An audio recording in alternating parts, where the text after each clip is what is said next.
สวากขาโตภควตาธัมโมก็คือธรรมที่พระผู้มีพระภาคเจ้านั้นได้ตรัสไว้ดีแล้วเป็นผู้ศึกษาและปฏิบัติต้องเห็นได้ด้วยตัวเองบ่จำกัดการเวลาควรน้อมเข้ามาใส่ตน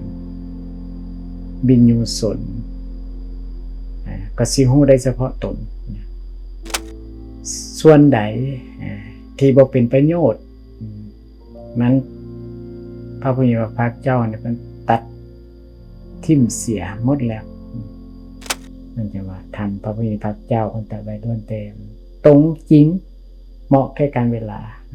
ทุกยุคทุกสมัยหลักธรรมก็ยังใช้ได้ตลอดไปธรรมานุสติถ้าเราภาวนาก็นึกถึงว่าทำพระผู้มีพระภาคเจ้าแต่ไว้ดีแล้ว